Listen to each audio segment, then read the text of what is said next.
So today on the podcast, I'm very excited to have Miss Nadine Peever on. She is the founder and executive director at Bonne Fire, a health tech networking nonprofit that is focused on building real connections and working together in an interdisciplinary manner to tackle healthcare innovations and challenges.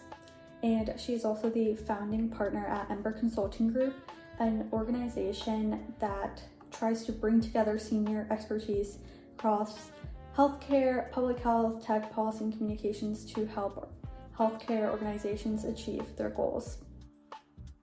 Miss Johnson was at I was at one of the ACAG events and telling her a bit about the vlog, and then she was like, "Oh, I think you'd be into Bonne Fire." Is that how you pronounce it? Yes, Bonne Fire.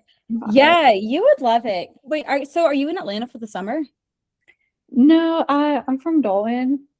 Okay, yeah, that's right up 75 towards Tennessee. Yeah. Nice. So I'll drive up. I've planned a bit of a fun day for myself there. So I'll get there early. Have you went to the Chai Box Cafe? I haven't. I've heard really good things about it though. Yeah, it's really cute. I'm craving their matcha, and then they have this rose pistachio tart. So I'm I'll stop there. I'll go to Labels. And then yeah, there's so much to do right in that spot. So and I'll be at the happy hour. I try to get there a bit early. I mean, I'm definitely there almost a full hour early, usually to catch up with someone. But yeah, if you want to meet before that in person, I'm happy to. I've already kind of blocked off my calendar for a bit in the afternoon that day, just because I don't know. I don't like people. I always feel bad if people get there before I do. So, yeah, it's great. We've been hosting the happy hours for 4 years now.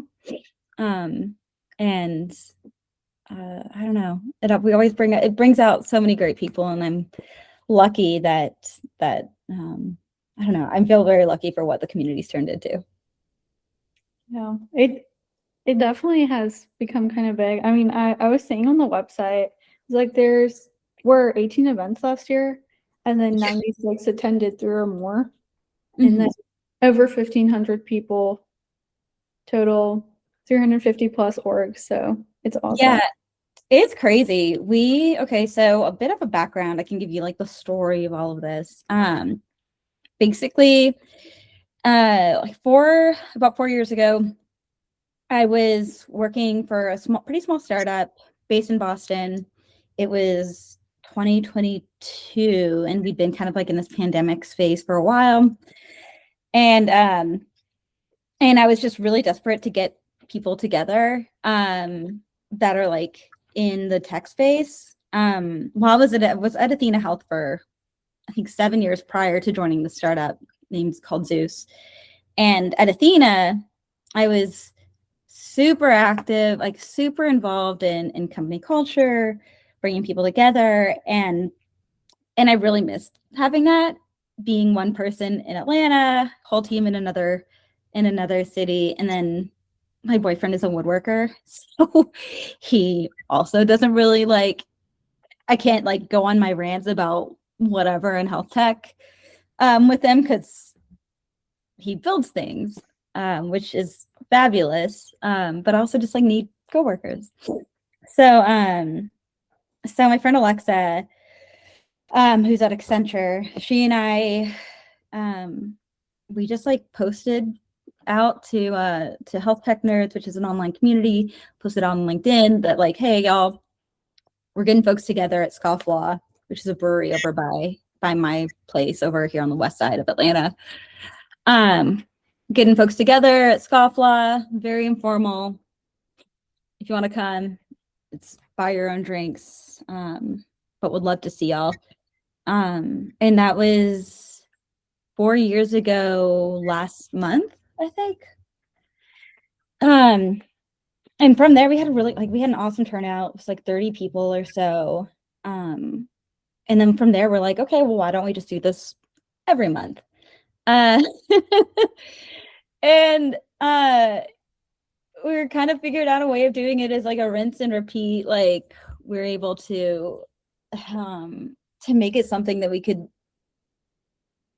do without too much planning.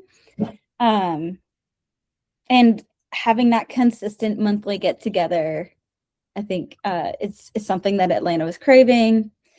And I don't know, I've made like really great friends through it. I've made phenomenal just like industry contacts. But it's all been really organic, and I think that's my style of network. I hate networking. I hate networking. I'll tell everyone this. I hate networking, and then they look at me and they're like, "Why do you host a networking event every month?"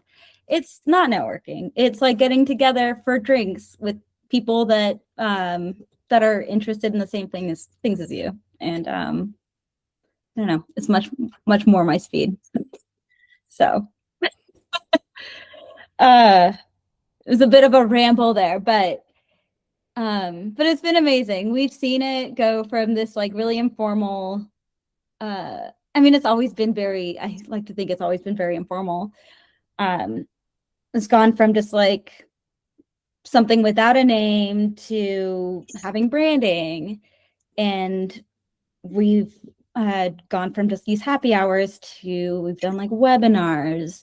We've partnered with different conferences. We've hosted coffee events. We've hosted sober events. We've hosted all sorts of different things to try and kind of reach people where they're at. And more recently, I was reflecting on how far we've come, and I mean, I'm just really proud. We became a 501c3 nonprofit about a month ago, and we've got a board of directors, and I don't know, it's really, really amazing stuff. People in DC have heard of us, folks in other states have heard of us, and it's always like shocking to me because I don't know, I feel like we're still this like little tiny organization, but it's really cool. That's awesome. So, what has the journey been of becoming a 501c3 organization? It has been an adventure. 501c3 just determination has been, or a 501c3 like recognized organization.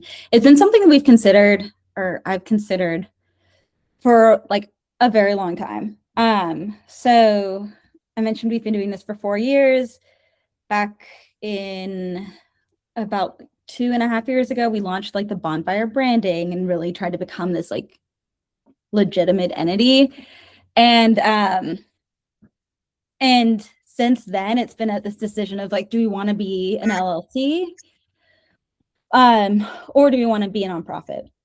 And we started out as an LLC, just for the sake of it's easy. It's really easy to be an LLC. Anyone can start one. I mean, I've got now multiple. It's not a difficult task. You're not having to follow like there's not a ton of guidelines that you need to follow. But there's also like, I don't know, there's pros and cons of both. To become a nonprofit, we made that decision for a couple of different reasons. One of them was because it was more aligned with what we're doing. We are like a community-based organization. We like to think of us as almost like I say public service. We're doing something good for the community. We're not trying to make money. We're not trying to be this like enormous corporation. This has always just been a passion project. So there is like that alignment. And then also it helps us it means that we can like apply for grants. It's more like appealing for corporations to partner with us because it's like a tax write-off. So it's helpful. Or it's yeah. So it's, I say tax write-off. It's like a donation. So, or could be a donation. So it's like just, it makes things a little bit easier. It also makes things like a million times more difficult in that we had to pull together all the documentation to apply to become a nonprofit. We like maintain all of our records. I've got a board of directors. I've got like bylaws that I had to get signed off on, a conflict of interest policy. I don't know, there's just like a lot of admin that comes with running a nonprofit.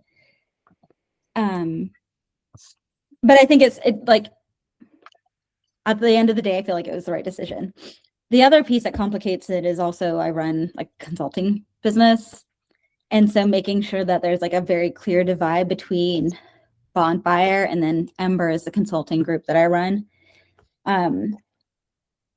Both of those entities were originally underneath an LLC. We split them up so that we've got the 501c3 and then the for-profit LLC.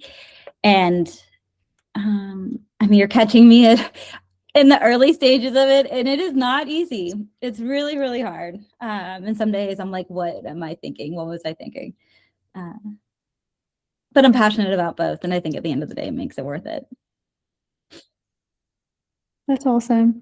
So, you guys came up with your board of directors very recently. I think I saw the LinkedIn post being for like last week. So, what was that process like establishing that board? Like, when did you, was it tied to becoming a 501c3 org that you guys had to have that? And like, how did you guys choose the directors for it? Yeah. Choosing our board of directors I'm really lucky with who I landed with or who I landed on. The process started about a month before we became like I had already filed the paperwork or our application to become a nonprofit, and I'd already presented. So like the leading up to becoming a nonprofit or applying for it, I had meetings with people that I trust, ranging from like friends to like business colleagues.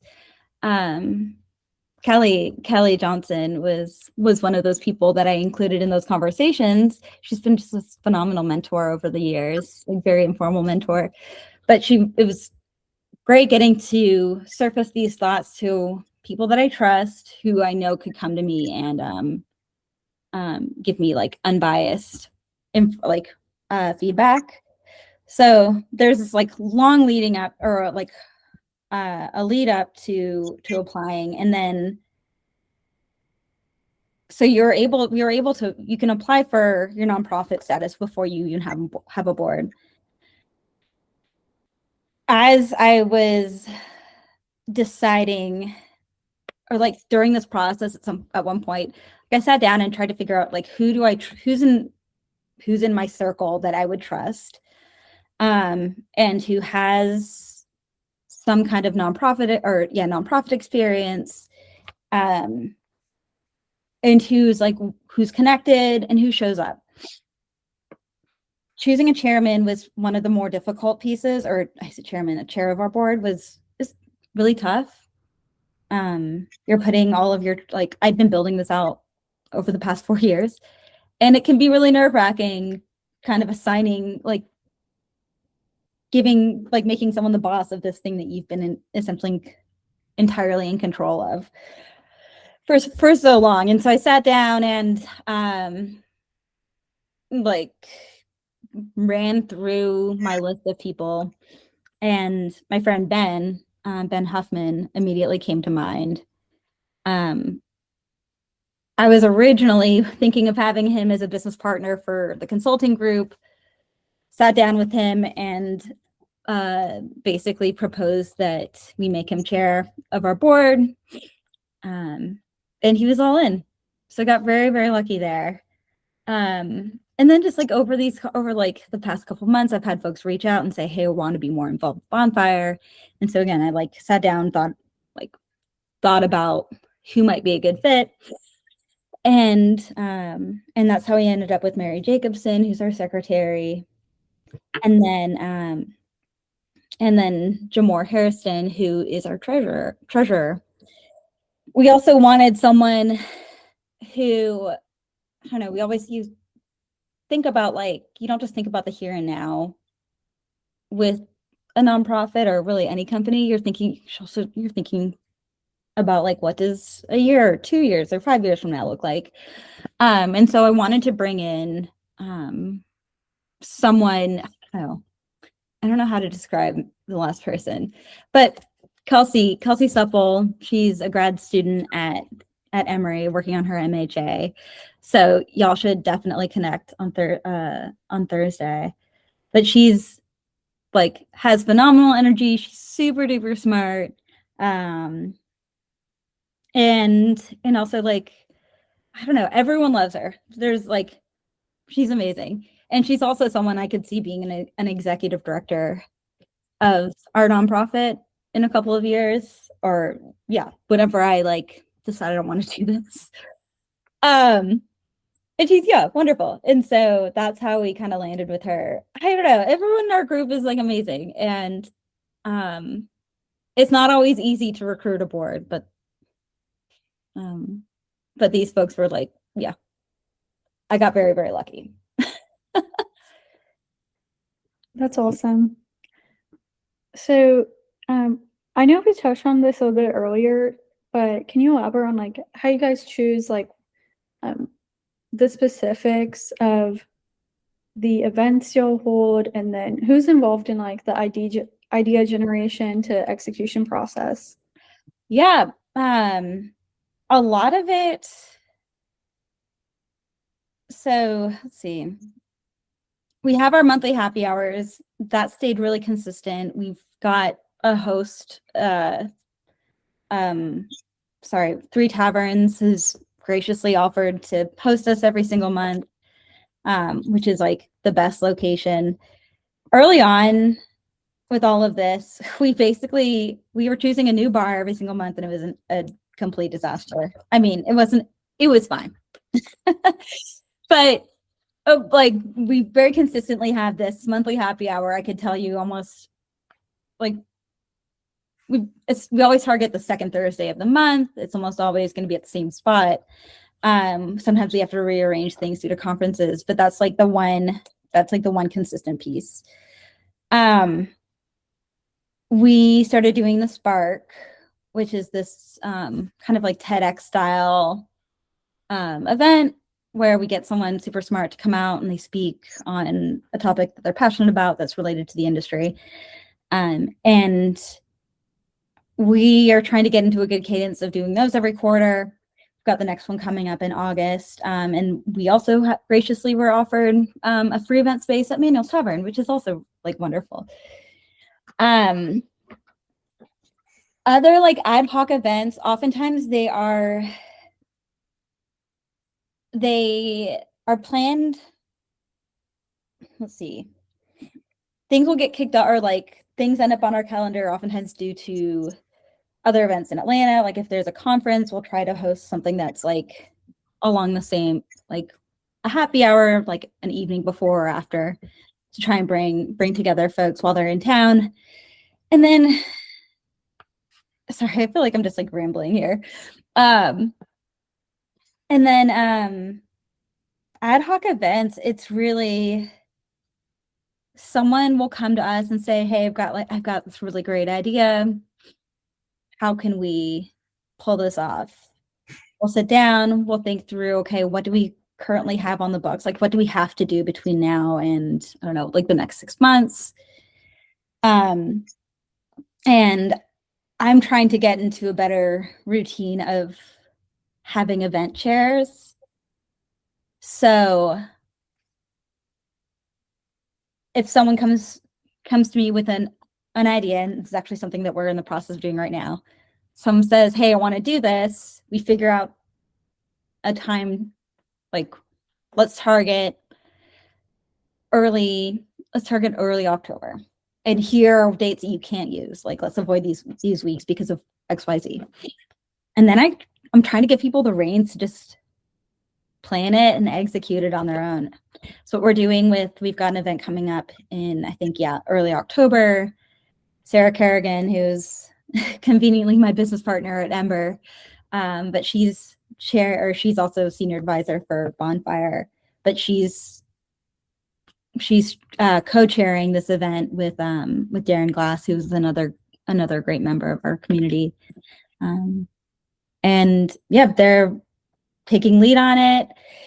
And I'm essentially acting as an advisor on the project for them. So it's a bit of a mix. I'm trying to be very open to like giving people control because I'm a bit of a control freak. But it's like there's a lot that goes into it, from choosing the right date to finding a location, because a lot of places charge. Like, it's very expensive to find free space. It's expensive to find free space. It's expensive to find space in Atlanta to host an event. It's taken us 4 years to find some really solid partnerships here, to make some really solid facility, like event space partnerships. And yeah, I don't know, a lot of just like believing that it's going to happen sometimes is enough. That's fair. Earlier, did you mention Minos? No. Or did I may have fumbled on my. We have our event at 3 Taverns. Okay. And Manuel's Tavern. Okay. That's where we host the Spark. It's over in the Highlands. Well, where's the Highlands? I'm not familiar. Yeah. No, you know, really. It's let's see. I mean, Virginia Highlands. It is. I'm trying to think. Have you been to like Dark Horse? Have you been to any of the have you been to any of the bars over here? It's off of Ponce. Like Virginia, it's off Virginia, and North Highland is kind of like the intersection of like the Highlands. Emmanuel's is off of North Highland and Freedom. I'm so sorry. I know I'm rambling on this. No, that's what you have to do. Yeah. So, okay. And then I had a question about this one statement I saw on Bonne Fire's website saying that sponsorships and donations make our programming possible and free to the community. And so there's no membership fees as well. So was this always the case? Was it fairly easy to be able to garner this kind of community support to financially support this org fully? Yeah, I've told people for the longest time, like, we make no money. We make very little money. We have thought through the business model many, like, I rotate on it every single month, a little bit less now that we're a 501c3. We've thought about doing a membership, but it didn't feel right because we wanted to make sure that we were offering, like, we had something real to offer. Not that what we have right now isn't real. We've tried to keep all of our events free. We recently had added like a pay what you want or like support Bonne Fire event, like option. Sorry, whenever you register for events. Yeah, our monthly happy hours are always free. We did start charging for the Spark because a lot of planning goes into it. So we've tried to, what's tricky with building a community and trying to do it very authentically and genuinely, and like, I'm not a salesperson. I've told people this for years and years and years. And I don't like what I didn't love about traditional networking is feeling like every interaction was like a sales interaction. Like there was something like trying to figure out what they wanted from me and I'm sure they're thinking the same thing. Like, what does she want? I always try to be very transparent if I'm trying to work with someone. So when it comes to bringing in corporate sponsors, we always try to do it in a way that isn't like icky. we try to work with organizations, and this is the same like with newsletter sponsorships. It's like anytime we take money, even through consulting, I try to be true to this as well, is work with people and companies that we believe in and that we trust. We don't, when we've had folks sponsor happy hours and events, we've really pushed for like no sales pitches. Like we don't want it to be like a sales meeting. We want people to be there and to be able to feel like they can have real conversations. That's not to say, like, a lot of times these real conversations that you build are like business connections in the future, but it means that you're like setting a foundation of trust from the very beginning. And that's what I've liked about it. And so we've shifted to this because we don't want to charge people memberships. We feel we're like strategic about, like, I say strategic, we're smart. We're selective about the events that we charge for. We accept donations during, like, for people whenever they're buying tickets. And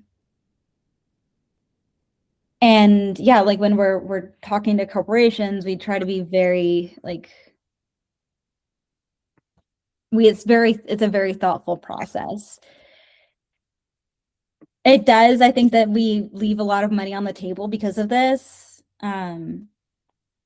But for where we're at right now, I think it's the smart thing, or it's what feels right to me. It's not to say things won't evolve in the future, but again, as I'm very protective of the integrity and the, like, what we've curated or created, and you can lose trust in a moment. It's very easy to lose trust, and it's not something that we take lightly. So one day, I think about the membership thing all the time. I'll probably still continue thinking about the membership. I've had a lot of folks encourage doing a membership, but I think that there's a couple different moving pieces until we get there. But at the end of the day, also, like, our bread and butter, which is the monthly happy hours, those will always continue to be free. That's very fair. So have you guys come up with a stable price point for charging for the sparks? Yeah, we've settled on, let's see, for students, we were either doing, I think, 50% off, so tickets were like $7, with the base price of the tickets being $15. And then there was when we last hosted it, there was an option to again, like, keep the fire burning, I think is what we called it, where you would pay $25, so a little bit more, but it just, again, helps us with programming and helps just, yeah, financially fund it. We've thought through that price point, I mean, a lot. We wanted to make something that was accessible for students. And so that's where we had the, like, 50% off discount code that we were able to provide to Emory students. And then, but also, like, recognizing that, again, like, a lot of hours go into hosting these things and planning it. And so that's why, again, we had a bit of like a tiered pricing there. It's not easy figuring out pricing for, like, any product, even like with our donation, like when for our free events where we offer, like, if people want to donate, we'd gone from saying, okay, we could do like a $10 ticket to like, which again is it's strictly a donation to the community. But now I think we're at like just donate whatever you want. And so it's something that we're constantly kind of like playing around with. In fact, actually, no, I think now you can still, it may be like you free or you pay $10, but there's always that free option for the happy hours. It gets tricky. I'm not like, what's fun about like where I'm at with all of this is, well, so I have ADHD and I'm interested in a lot of things, which is really good if you're a consultant, which I do, or if you work for a startup, because both of those you end up getting to wear a lot of hats. Sometimes the hats that you wear when you are starting a company are not hats that you like to wear. Or they're like not hats that you have any experience with. And so that's just I get to learn every single day. Every day with Bonne Fire and with Ember, I'm learning about pricing strategies. I'm learning about, I don't know, like marketing techniques. I mean, I have a degree in marketing and I never thought I was ever going to use it, and I do use it now. I'm learning about, there's like legal things that I like, legal requirements. I'm reading contracts. Like there's so many different things that, granted, I've spent a lot of time reading contracts in past roles, but like there's a lot of pieces that I wasn't ever expecting, or like there's a lot of roles that I wasn't ever expecting to step into. And now I touch every single part of the business in some capacity, both with the nonprofit and with the consulting group. That was not, I answered your question and a little bit more.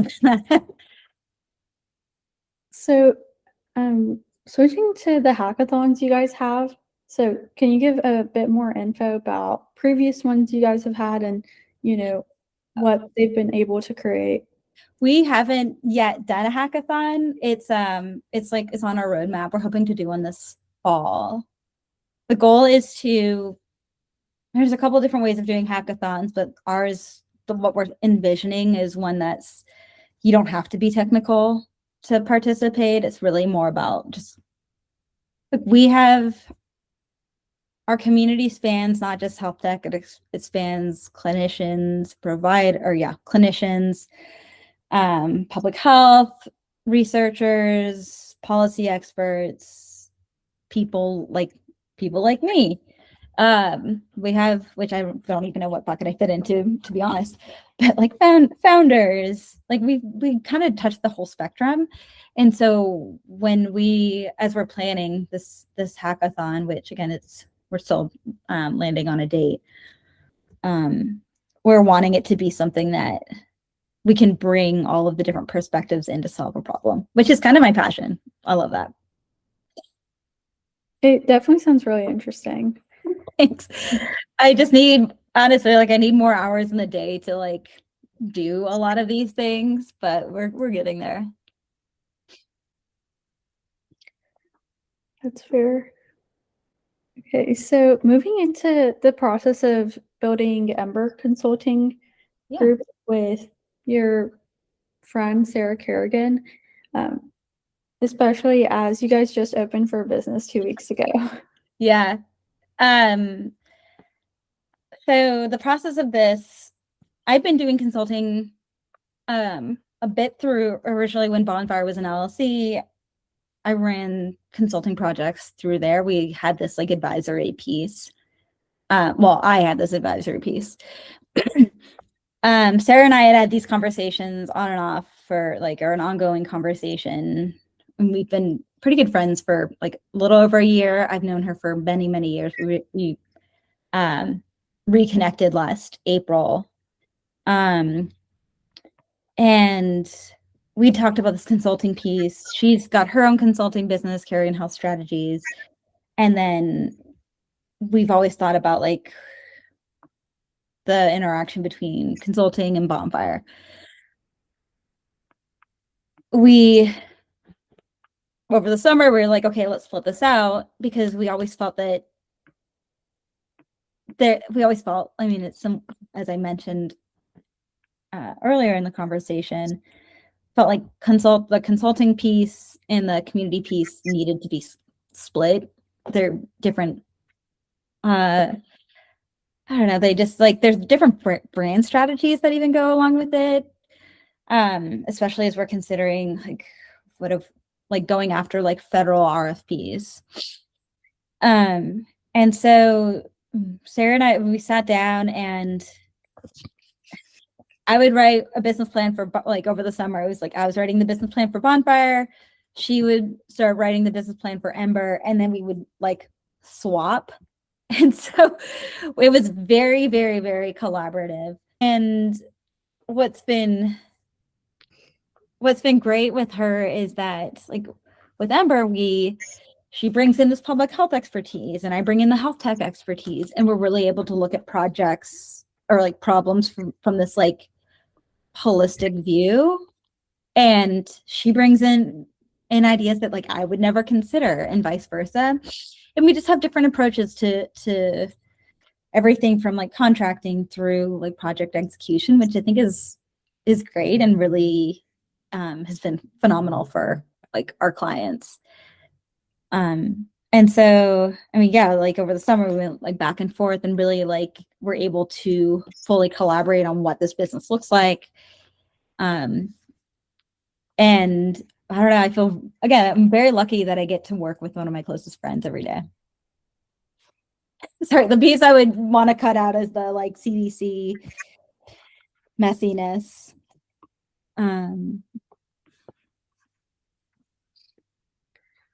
Gotcha. Sorry. Yeah. It's always like, it's always so tricky with that kind of thing. So I did see on Ember's website that you guys will be facilitating cross-sector roundtables, coalition launches, executive retreats, leadership summits. So can you tell me a little bit more about like what you guys have planned for these kinds of events? Yeah, a lot of these, so with the consulting piece, that is, I mean, that's stuff that other organizations come to us to help them execute. So a lot of this, it's like separated, like Bonfire hosts events open up to the public. This tends to be stuff that is more like a client will hire us to, they want to host a roundtable. They want to, I don't know, like I've done so many cultural, like company culture initiatives or supported so many company culture initiatives. And just all of our experience with Bonfire, we're able to, when companies are looking to bring together folks that have different expertise, I've got a phenomenal network. Sarah has a phenomenal network that we can tap into to say, hey, we need experts in substance use disorder. How do we let's figure out who the right people are to bring to this roundtable. Do we want a mix of clinicians? Do we want to mix it like our clinicians and engineers? Like, how are we facilitating that? And that's something that we work with clients to figure out or to execute on. We've also we're partnering with, or we have a client that's they're wanting to host the Spark. And so that's like an interesting like Bonfire, Ember, and it's the Partnership for Public Service, which is a phenomenal group. We're hosting an event with them next month in August. And they found us. I don't know how they found us, but they reached out a couple months ago and they were like, hey, we saw what you guys are doing at the Spark. How can we we would love to host something like that. And so we have sat down with them, worked with them on figuring out the right speaker, working with them on topics, picking, we've just owned the process from start to finish, getting a lot of really valuable input from their team and kind of collaborating on that. It's been a lot of fun. They're a phenomenal group to work with.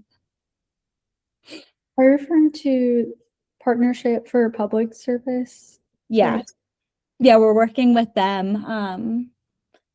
on an event that it's going live very soon. And so that's happening at the end of August. Okay. And so that's a piece that we are, as we've been thinking about the services, again, we're a month into all of this, as we've been thinking about, okay, like what are we awesome at? And sort of the public awareness piece is has proven to be something that we love doing. We've had this newsletter we've had this newsletter for the past 6 months or so where we share news like healthcare, health tech related news.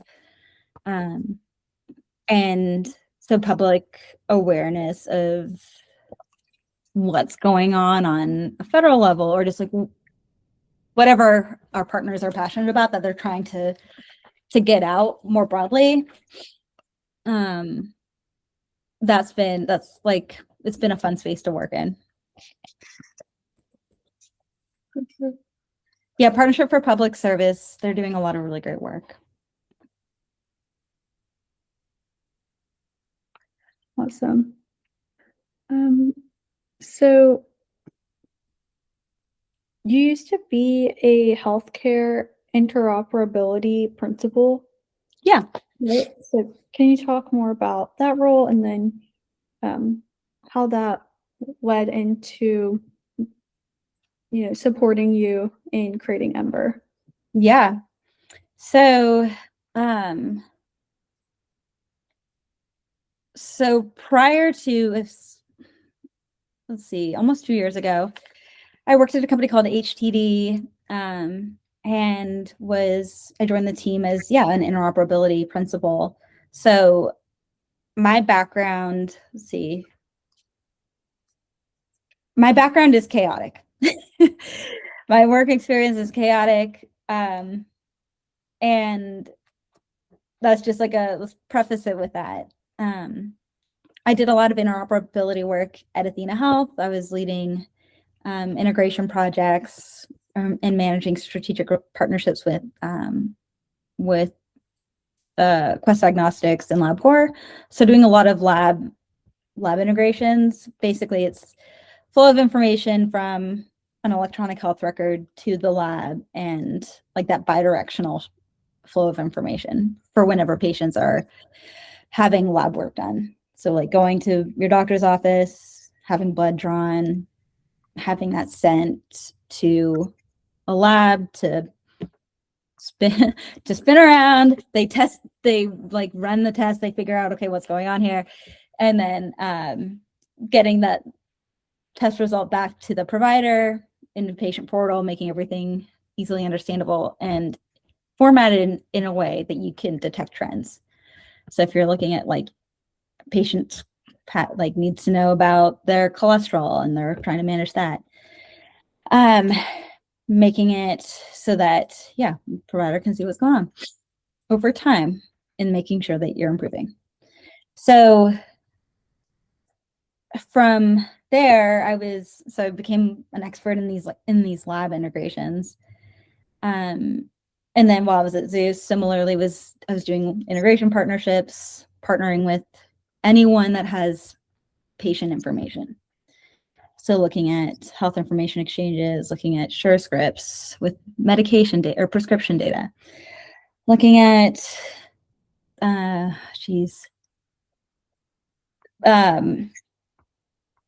organizations that have social determinant of health data to help clients that are working in value-based care, helping them understand their patient populations and figuring out who they should be targeting. There's so much information out there. And so I've become this over the years, I've become this expert on who has patient information. What is this like? If you look at a map of the country, where is there who do you need to work with in each state to get this national coverage? Because when you're working for an organization that has patients across the country, you need to be able to have that it's the breadth of information and the depth of information. While I was at Zeus, I met my friend Brendan Keeler, best person I know, phenomenal, like the smartest person ever when it comes to health tech, like interoperability. And he'd asked me if I wanted to join their team at HTD. And so I took him up on that offer. While I was there, I mean, it was there for, it was a shorter stint. But while I was there, I just got to learn a ton about, or just deepen my knowledge on different exchange, like different data exchanges. I got to deepen my knowledge on TEFCA, understanding payer provider data exchange. Like there's so much out there when it comes to it. And so I really got to deepen that knowledge. I also decided I didn't want to work for, I wanted to be my own boss. And so I decided to step away. That was like, I mean, HTD, like they helped me. I learned so much from that, both about the industry and about who I am.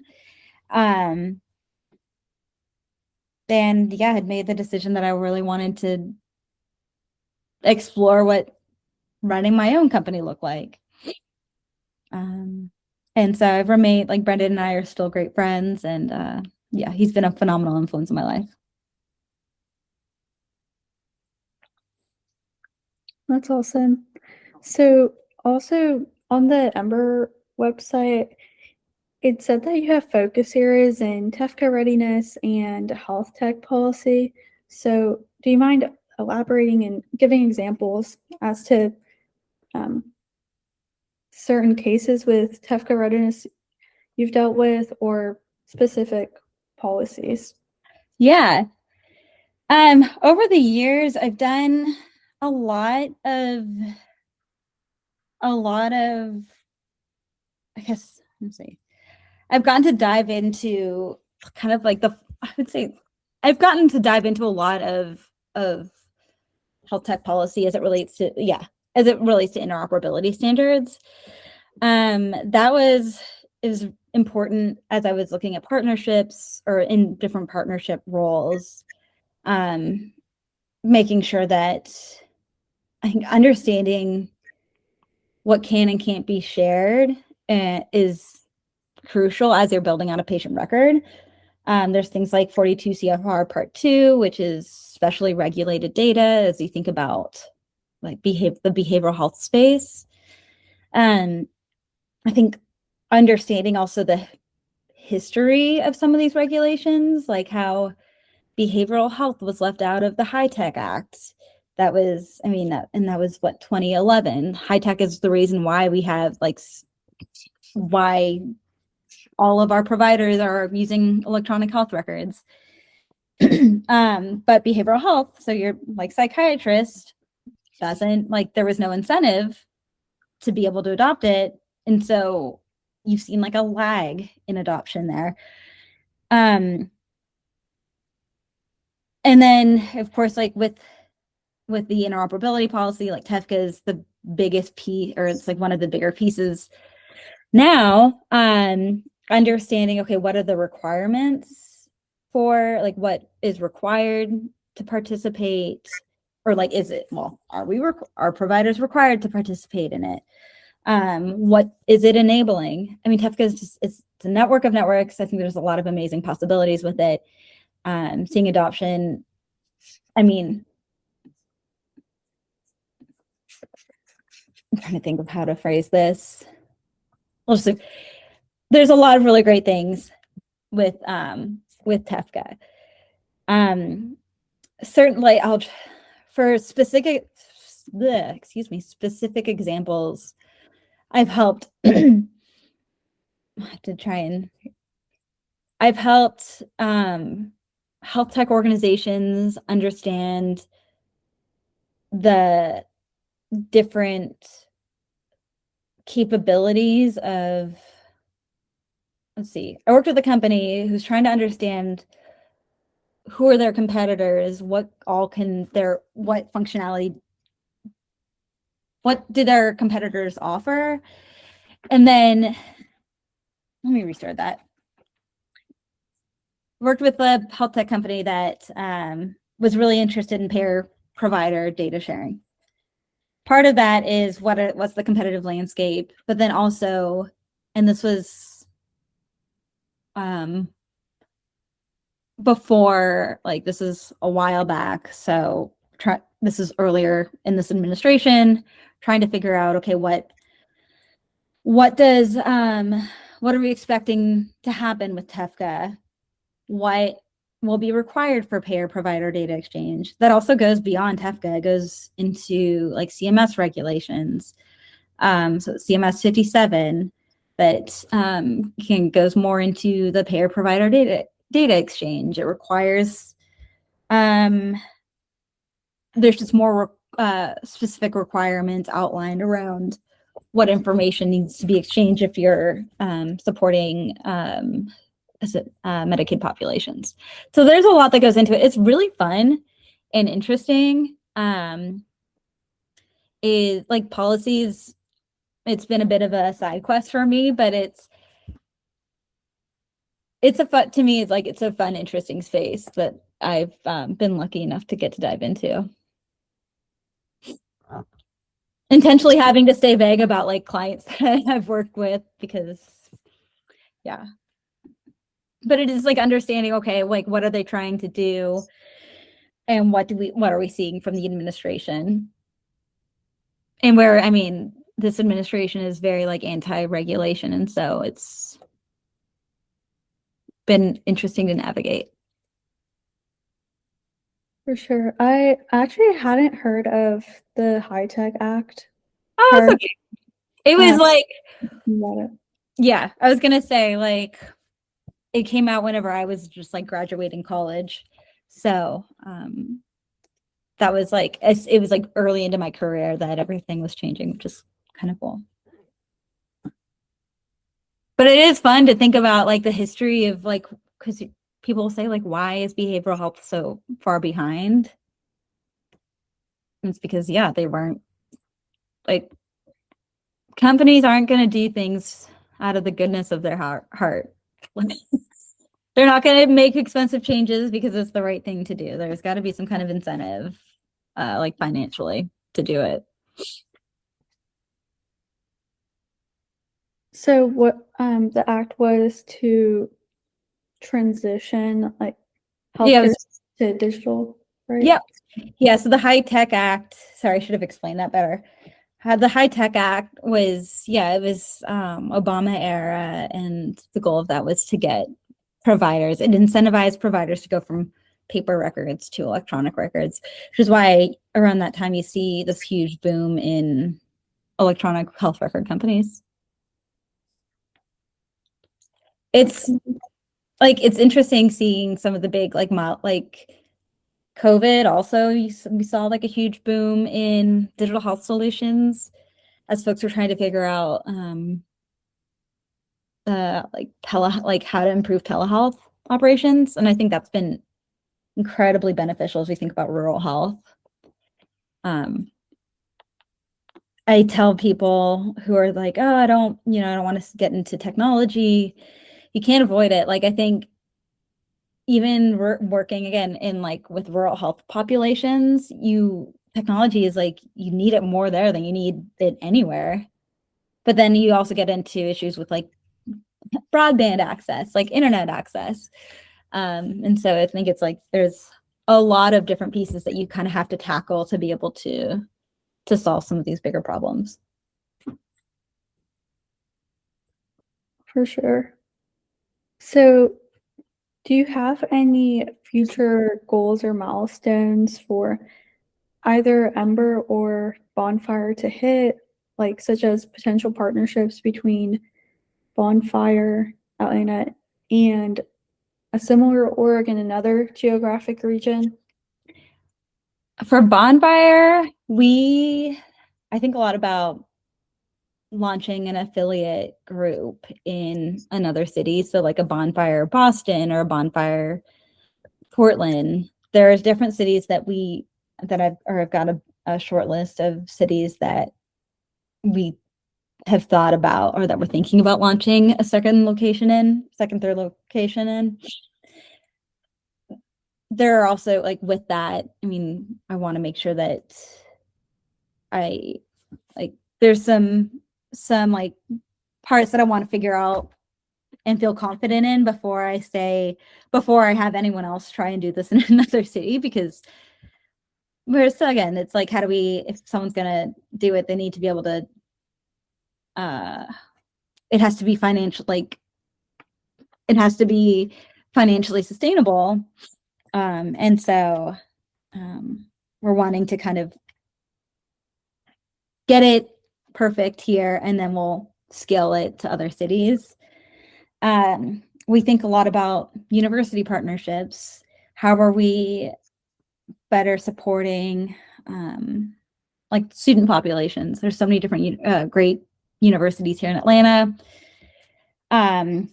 What do those, like, how are we partnering with those schools? Even like UGA, like, maybe would we ever want to launch a bonfire at UGA? Because I live too far to be able to do that every single month, but like, maybe that's the first city that we go after. And then with Ember, like, we're thinking about it, like, right now it's Sarah and I, or it's me and Sarah.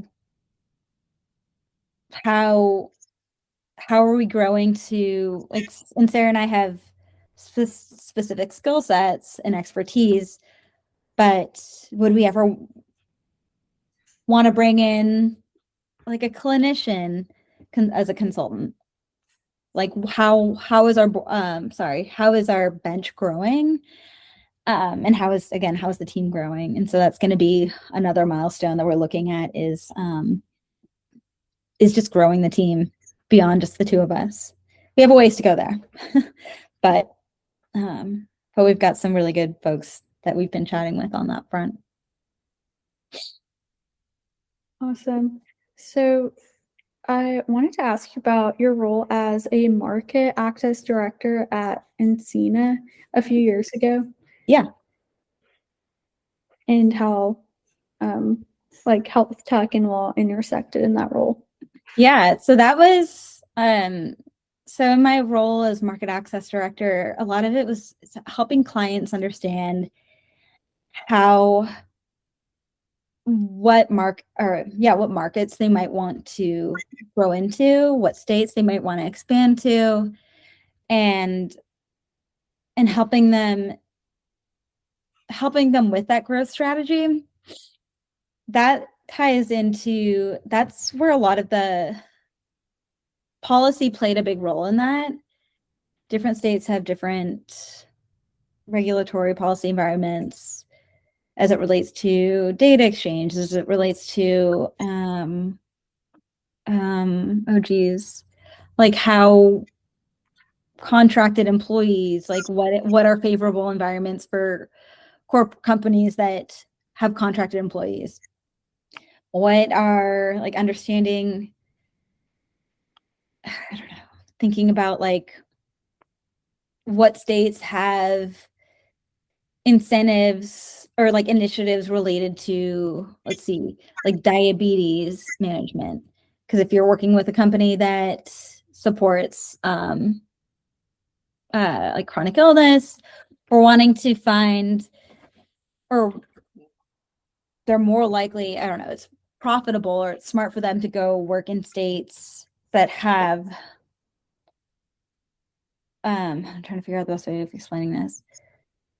States that incentivize payers to improve diabetes outcomes. So there's, like, as we're thinking about like geez, I'm like gonna fumble over my words here. As we're thinking about, like, Medicaid populations, payers oftentimes they're incentivized to improve, like, certain like HEDIS measures. And so So we'll find states, oftentimes we'll like look at states. Okay, what states have shown that they're prioritizing focus on or prioritizing different chronic illnesses, and encourage like, and who do I know anyone in that state that I could introduce my client to? And all of these different pieces, there's so many, all these different factors go into encouraging or like offering this like market growth strategy. And that, again, that's where the policy and regulation piece comes into play, as you're thinking about, data exchange regulations. There's so much that goes into it. I'm very like calculated, where I basically would like sit down with a spreadsheet and like pull together at the top, like have columns for like the different factors that I think create a favorable environment for a company to grow in, or a company of that type to expand into. And then I have my list state by state, and then I go through every single column to figure out, okay, which states meet this requirement, and then I eventually get like a short list of states that I can go further in depth with to encourage clients. Okay, here's where I think you should go. It's interesting. It's an interesting space to be in. I don't think I like that I know how to do this. But again, I'm not like a salesperson, and so fortunately that's not what I'm doing in my consulting work. And then I want to ask, I know you had this role several years ago, but I recently had a UI UX design manager that like worked with accessibility. So I was just wondering how your work as an application specialist at Meditech worked with that field and making features accessible. Yeah, that was more around, that's so funny. It was like my first job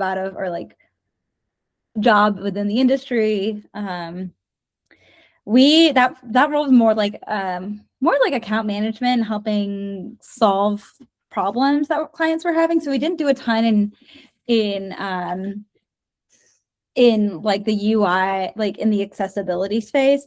Something that, I mean, in that world more recently, I mean, we consider accessibility as it relates to like building out our website and building out presentations to ensure that that you can see if like folks that are colorblind can read our website.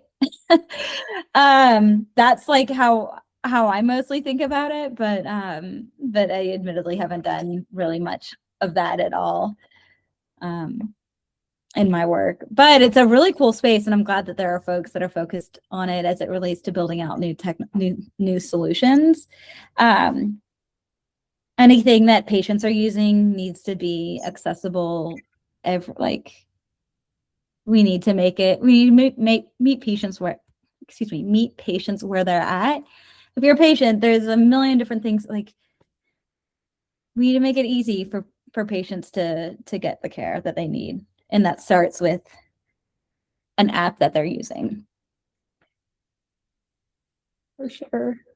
This actually reminds me of on Saturday, I was at my apartment complex's pool, and then I saw like this by the warm pool, and I was like, just asking Gemini, I was like, what is this? But it's a pool lift That's awesome.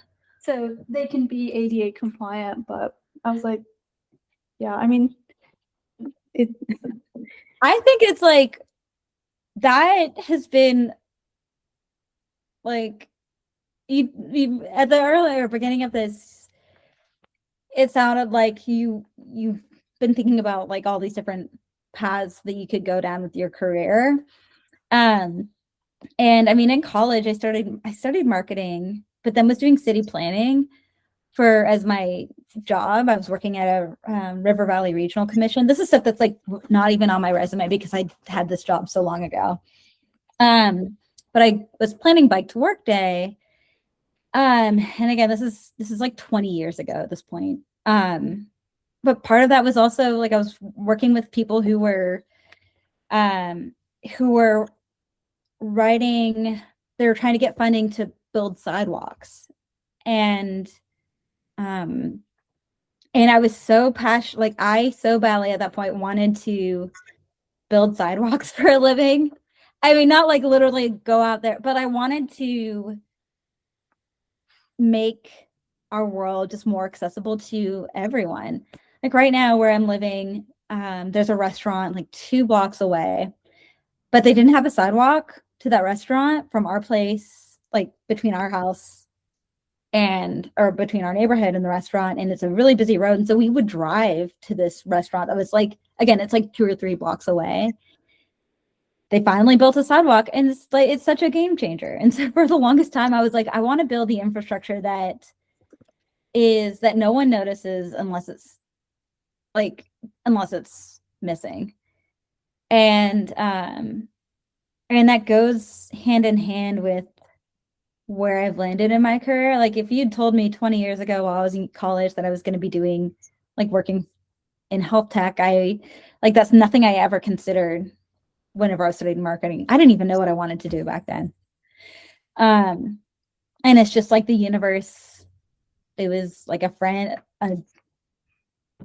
from college was like, hey, do you want to come work at my company at Meditech? Like we're hiring. And I was like, oh, I was getting ready to move to Seattle to go. I was planning on just being a waitress out there and figuring it out. And then I found a job here that would pay me money. And I was like, sure, why not? That sounds interesting. And that was like, I had no idea what I was getting myself into. And then I've been doing this for 15 years and I love it. And as a patient, it's the same as the sidewalk story is like when it works right, it's amazing. Like when your provider has the right information in front of them, when you're referred to a specialist and you don't have to have another x-ray or blood work done because the records or the test that you had 2 weeks prior with your PCP, those float over to the specialist, and that means that you're not paying more money for that. And also getting blood work done is not very fun. So like it's a better experience for the patient. It saves you money, and trying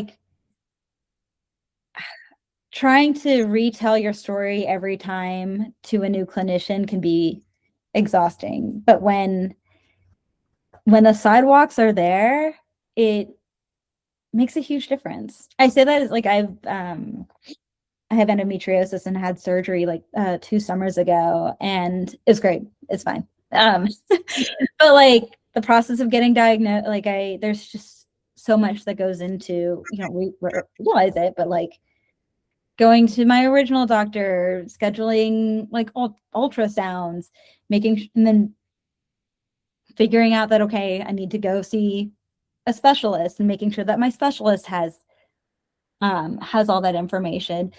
Any providers that I've seen following that, like I need to make sure that they have the background. And what I love about interoperability is that like by and large throughout this process, providers have been able to see my records. It's amazing. It wasn't like this 20 years ago. It's really great. I'm glad that we have sidewalks for healthcare. For sure. So, you were also the Women's Leadership Forum co-chair as February 2018, and then became the Atlanta chapter's co-chair that January. So, Yeah. Tell me a bit more about the work you did for those organizations and the work they do. Yeah, so I was doing that through Athena. I have always been really passionate about company culture, about lifting up of the other women. And so I wanted to support the Women's Leadership Forum within Athena Health. And I co-chaired it from the Atlanta office, and it was great. It was really fun. It was fun to pull together programming for our office, try and figure out what we could do that other offices might be able to also do. And then, I did the same thing while I was at Zeus. I spun up our can't even remember what we called it, but it was essentially the women's leadership employee resource group. And it's really just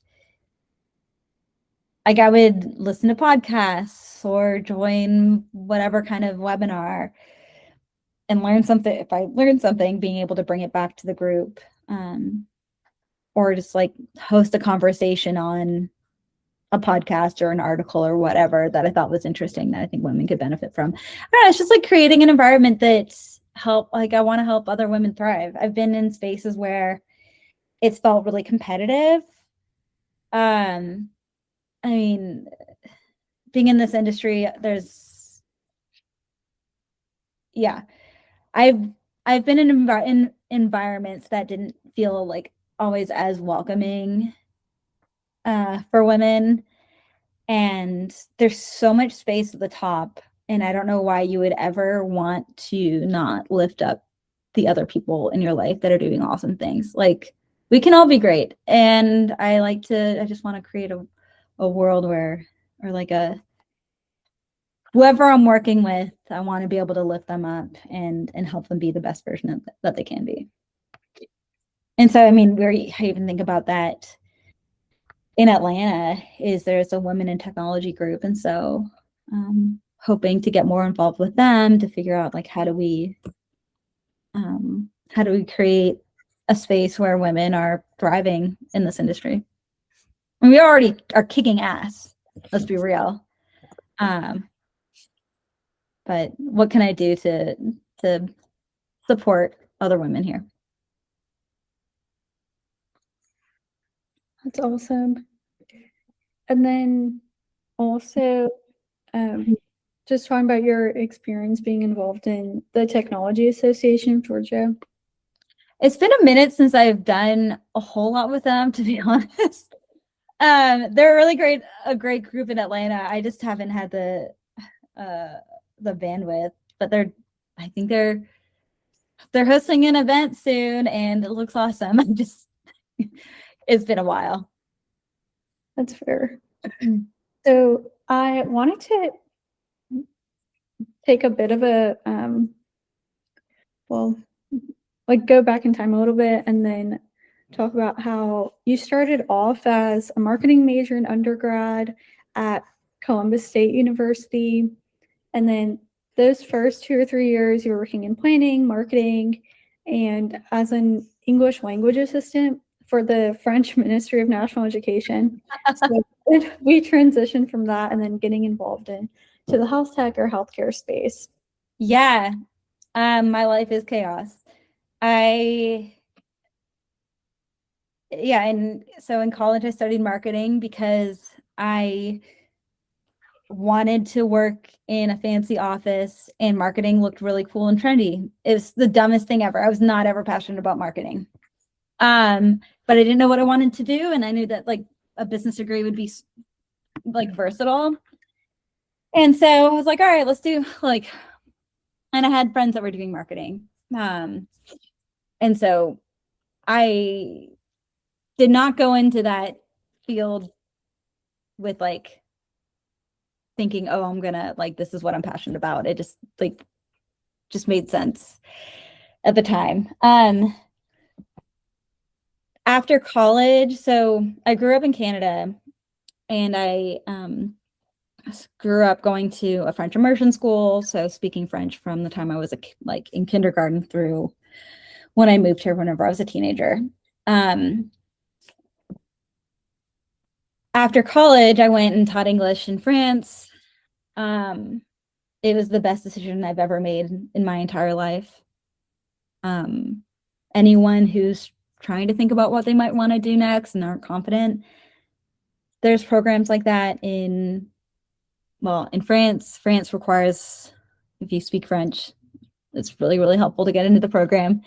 It's through the TAPIF, TAPIF. And it was the best. That was like hands down the best thing I've ever done in my life. It has nothing to do with anything I've ever done in my career, other than like I still talk to those people. There's like a couple of friends I made through that program, and I talk to them every single day. One of them is in my roommate at the time, Carrie. She lives in Ohio, and she's in health policy, and so she and I talk a lot about what's going on in the world, but like we don't work together in any official capacity. But those relationships, even though they haven't done like they haven't necessarily affected my career trajectory, other than like these are my sounding board for like any life decision I make. So in which case they probably are pretty influential, because they've always encouraged me to like pursue what I'm passionate about. But they're some of my closest friends. So like if you can go and spend some time abroad, I mean, I made no money at all. Like I made $1,000 a month, I think, at the time. It's not a way to make a lot of money, but it's like the hands down, like it'll change your life. They have a program, I think, in Spain and of course, like South Korea. I know a lot of folks who went to South Korea and taught. It's amazing. Yeah, everyone should do it. You should do it. It's the best. I've definitely heard of programs similar to that, or I think the Peace Corps also. Yeah. Of that. Yeah.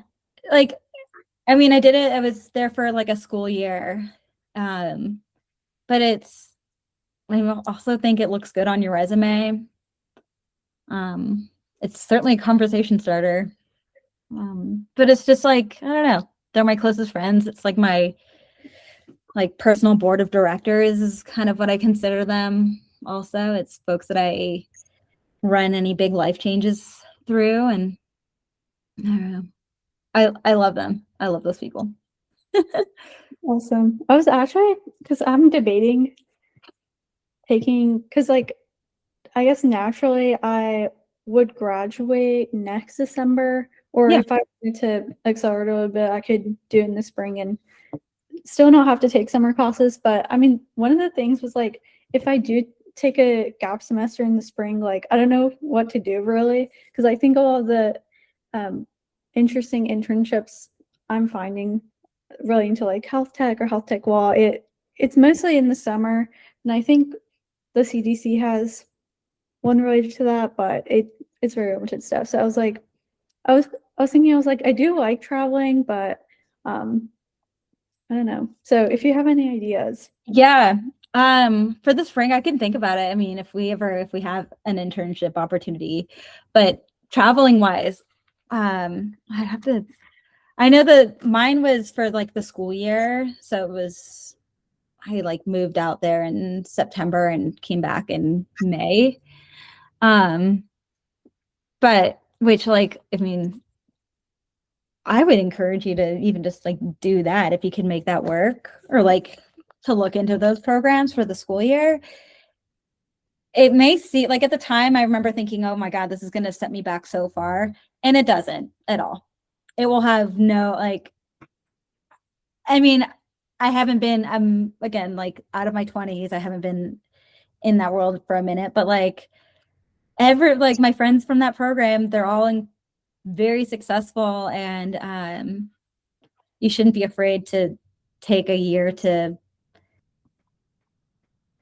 do something like to go after one of these teaching programs, especially if you are thinking about doing grad school too. A lot of folks went and taught English, and then the following year they went to grad school, and it all worked out just fine.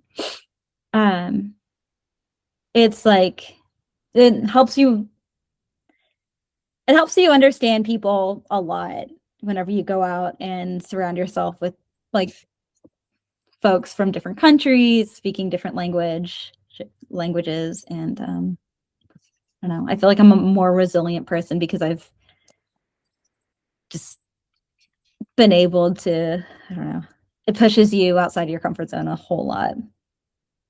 You should do it. You should do one of these programs. Yeah, it could be fun. I do like being in teaching roles. Yeah. So it could be fun.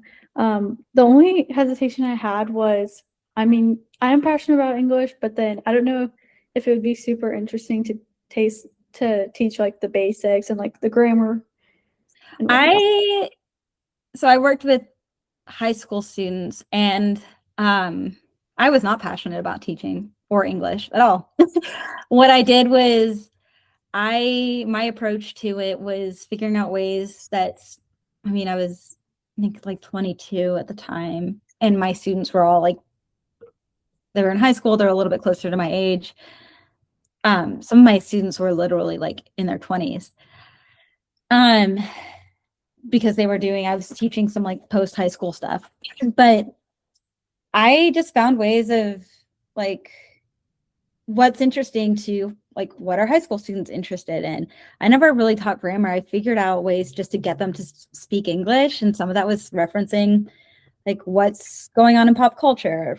What is like, let's translate some of these English songs that you're listening to, or not translate, but like let's dissect some popular English songs. Figuring out, for me, it was a lot of like figuring out how to make English more approachable, because it can be really intimidating to learn another language, and it's like not always easy. But yeah, I never taught grammar because I don't know, I had a lot of freedom to do whatever I wanted with my students, and I really wanted them to just be okay speaking. That's like the first step. That is true. It is very intimidating. I'm actually taking ASL 1 this summer, and Oh, no way. That's really amazing. yeah, I think it's cool. I think it intersects really well with some of the disability studies coursework I want to pursue. It's amazing. Last week, we had it because this is online, but I'm taking it in person in the fall. But we got to the unit where we're learning how to speak in cursive, which I didn't know was a I had thing. no idea. Is it for like formal conversations? Like, So actually, they recommend everyone to sign in cursive, to avoid like carpal tunnel risk and like hand strain. But it's basically it will like morph the original signs and make it like less effortful or like less of emotion. Change the signer a little bit. So like E will go from this to like if you're doing a sign with 2 letters before, you can just like do this. oh, that's really interesting. That's really cool that they're thinking like that they've figured out. I mean, that there's like a whole other version that just like flows more naturally, I guess. Yeah, and it's dependent on the first letter of the word or like the letters preceding the letter you're trying to communicate. So there can be a lot of variations for how you write in cursive for a certain letter, which is really interesting. But at first I was kind of intimidated, and I was like, I'm like barely just mastered the actual alphabet. So Oh, that's amazing. That's so cool. but it's interesting. I think my favorite parts are probably just learning about like deaf culture and just like little things like, Texas has its own sign for the word what, or There's like different dialects. That's really cool. there are different dialects, and then certain words like business, I think, has over 4 like signs and like things you can do, or like family has 6. So Oh, it's that's amazing. Yeah, you should like I whenever I was on a project where we were interviewing, we were doing all these stakeholder interviews, and one of my conversations was with a woman who was deaf, and I hadn't even thought about like how do you have an interview with someone who's hard of hearing, because I'd never been in that position before, especially, and it was like a Zoom call.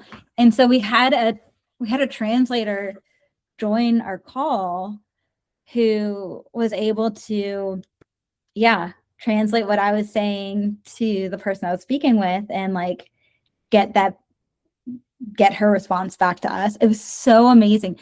I mean, they cover it also on, do you watch The Pit? Have you No. seen it? I've Uh, it a few times actually. it's so good. But they had it on that show. They had a patient who was hard of hearing, and everyone was like, "Oh, why can't they just talk using a notepad? Like communicate using like writing down things on a notepad?" But it is like you have to. It's treating patients with respect too, and like if you can bring in a translator, bring in like there are different tools available to help make those interactions like right, or like doing them in a way that's respectful to the patient. It's really, No, really neat. but I think I was expecting it to be easier because I've learned a few other languages before, but I mean, it's definitely pretty complex. And then, the sentence structure being a lot different than English. Yeah. What other languages do you speak? I speak Gujarati, so that's like the mother tongue. That's so cool.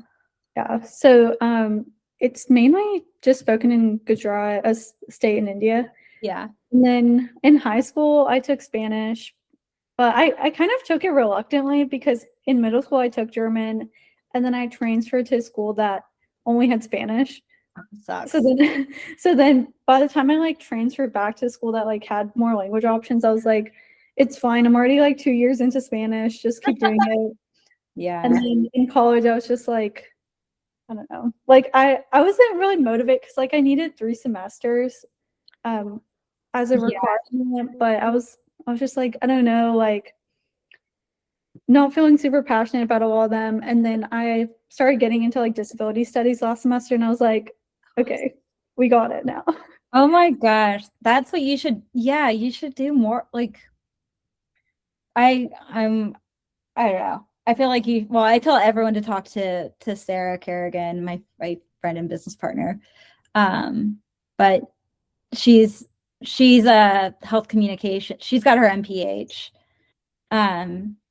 But she's like a health communications expert and thinks a lot about she thinks a lot about like accessibility, and I mean she's really pushed that for everything that we do. And she's just a very smart and caring person, and like very, very thoughtful. I feel like y'all would get along really well. She's like texted me since we've been chatting, and but she's thought a lot about that as it relates to, this is more on like, I don't know, I'm trying to think of the best way to, she's worked with like tribal nations.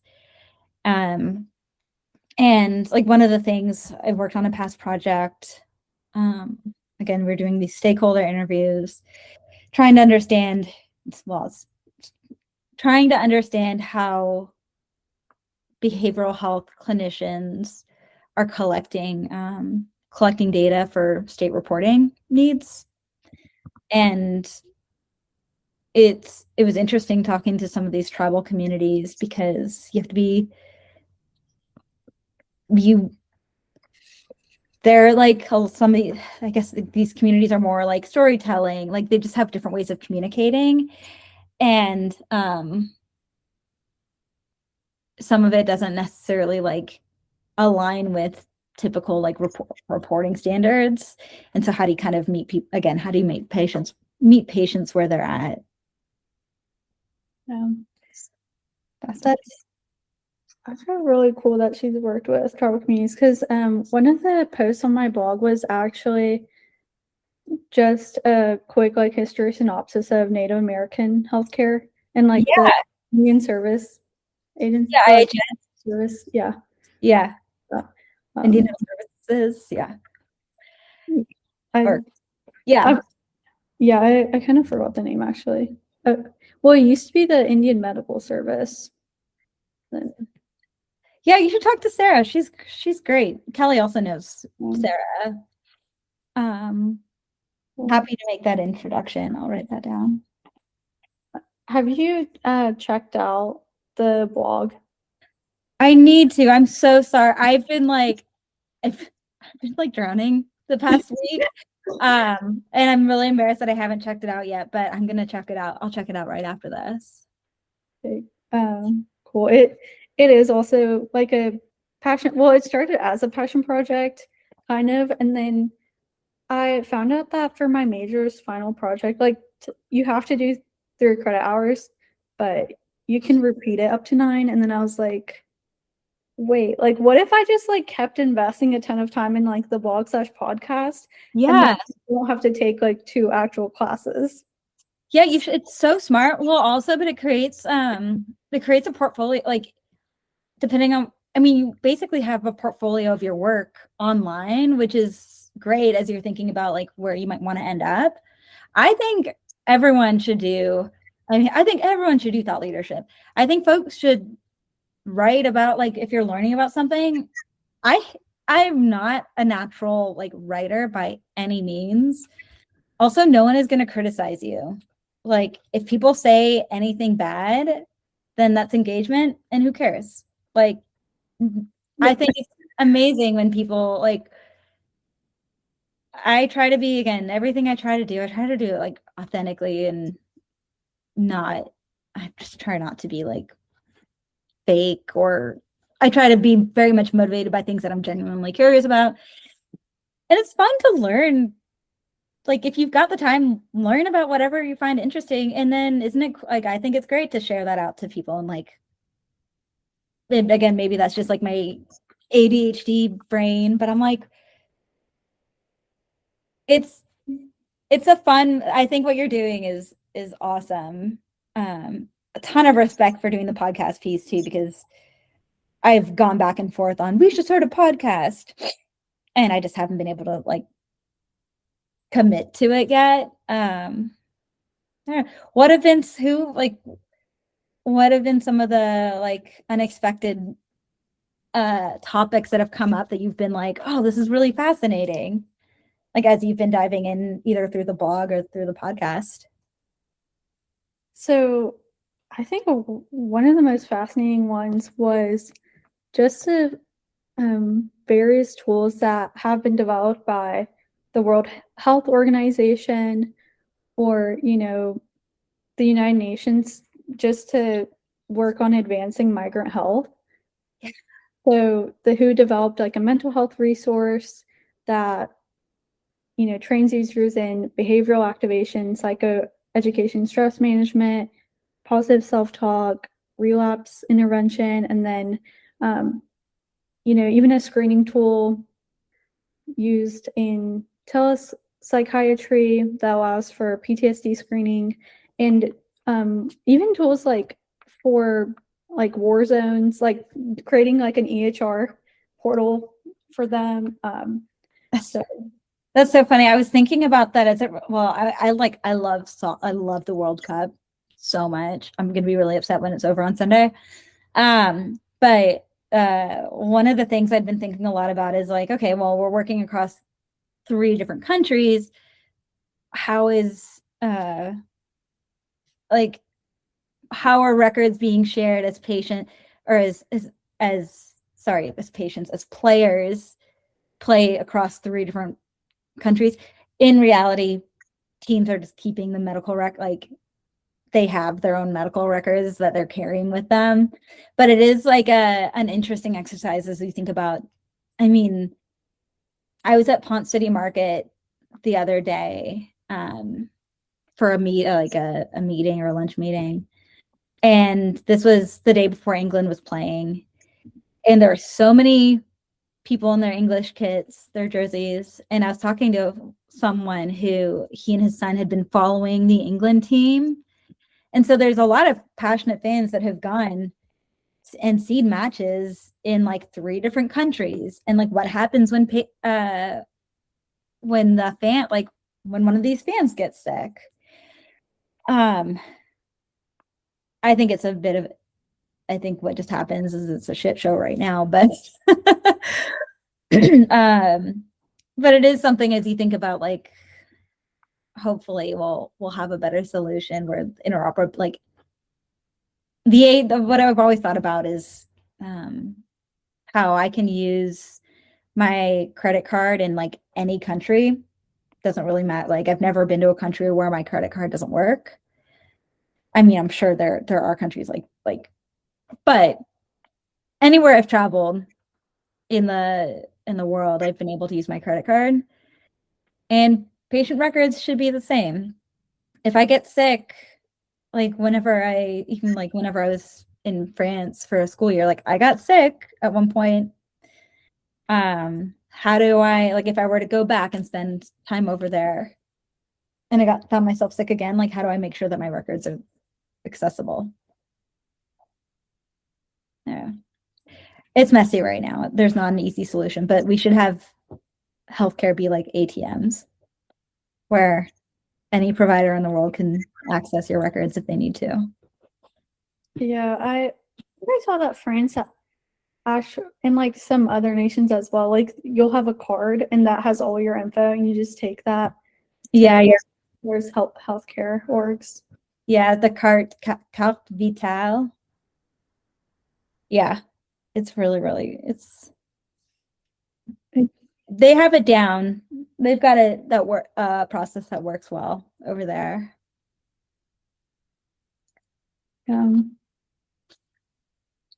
Definitely very interesting. This was the EHR system I was talking about earlier. The UN developed one to serve Palestinian refugees seeking primary care. So it had an appointment system, medicine analysis tools, and then auto-populated prescription forms based on clinical guidelines. So that's amazing. Yeah. I thought this was all really cool. I mean, I had just gotten a book on migrant health because I was like, that sounds pretty interesting. And then I don't think I would have been able to take an undergrad class in it. It wasn't being offered, at least. But I mean, it's all these like niche areas we don't think about. The Native American healthcare one actually made me really angry. Yeah, it's really upsetting. Like, yeah, because it was specifically focusing on 1908 to 1955. So that's like yeah. So it was just like over and over. You're just seeing like all these public health metrics, like the government's keeping tabs of, and then Congress being like, well, we're just still going to continue underfunding their healthcare system. So yeah, it's really like infuriating. Our history with that is still like really not good. Yeah, but the podcast has been really interesting. This is the 3rd one that's being recorded. And I think I'm just going to publish an article about an interview I had with a CDC lawyer that awesome. Worked in their biosafety department. So, and like really cool. Yeah, just like containing various viruses, and then she worked on like making sure the quarantine orders like for COVID and hantavirus. There was like strong legal precedence for like the intensity of those orders. So yeah, that was really cool. I was like, that's so cool. Like, I would love your job. And she's like, well, it's really hard to get to work in the legal department. And oh yeah, especially she's like, well, the only times people leave are like if they retire or like pass away. So yeah. So I was like, okay, great. I mean, who knows? It also like depends on like it's like the administration, and right now is not good. But I do have to jump. I realized it's 1:00. I'm happy to chat again, and I would love to introduce you to Sarah. She's super smart and just overall love working with her. Yep. That sounds awesome. See you on Thursday. Oh yeah, I'll see you on Thursday. Awesome. Cool. I'll see you then, okay? Okay, bye. Bye.